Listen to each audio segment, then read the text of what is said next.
বাঙালির বড় স্বাদের মাছ ইলিশ। একসময় বর্ষার মাটি ভেজা সোদা গন্ধের সঙ্গে মম করা ইলিশ ভাজার গন্ধ মিলেমিশে একাকার হয়ে যেত। সেই দিন কবেই গিয়েছে। এখন ইলিশ কিনতে গিয়ে তার দাম শুনেই ফিরে আসতে হয় সাধারণ মানুষকে। গত কয়েকদিন ধরেই বর্ষা এবং পূবালি বাতাস বইলেও ইলিশের দাম কমার কোনো লক্ষণই নেই।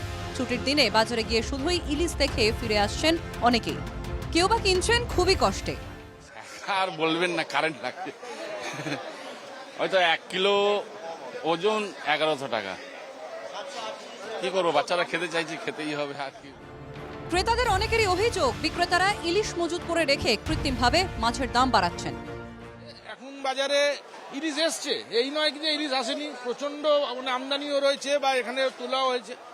কিন্তু এই লোকাল মার্কেটে কিছু ব্যবসাদার আছে যারা মালটাকে রেখে দিয়ে স্টক করে রেখে জিনিসটাকে একটু বেশি দামে ছাড়তে চাইছে। কেন জানে, বাঙালিরা খাদ্যরসিক, মধ্যবিত্ত ঘরের লোকেরা তো আর 2000 টাকা দিয়ে ইলিশ মাছ কেনার মতো খুব কম লোকই রয়েছে।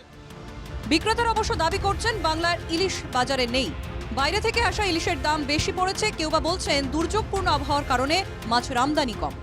যেটুকু পরিমাণে আছে ইলিশ মার্কেটে দেখা যাচ্ছে, সেগুলো আমাদের পশ্চিমবাংলার ইলিশ কিচ্ছু না।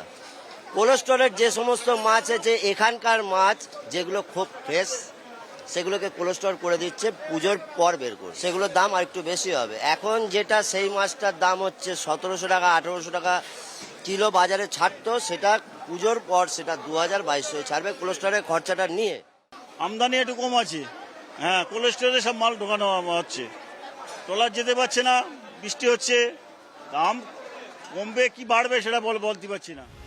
সমুদ্রে মাছ ধরতে যাওয়ার খরচ বেড়ে যাওয়ার কারণেই ইলিশের দাম কমছে না বলেই দাবি করছেন বিক্রেতারা।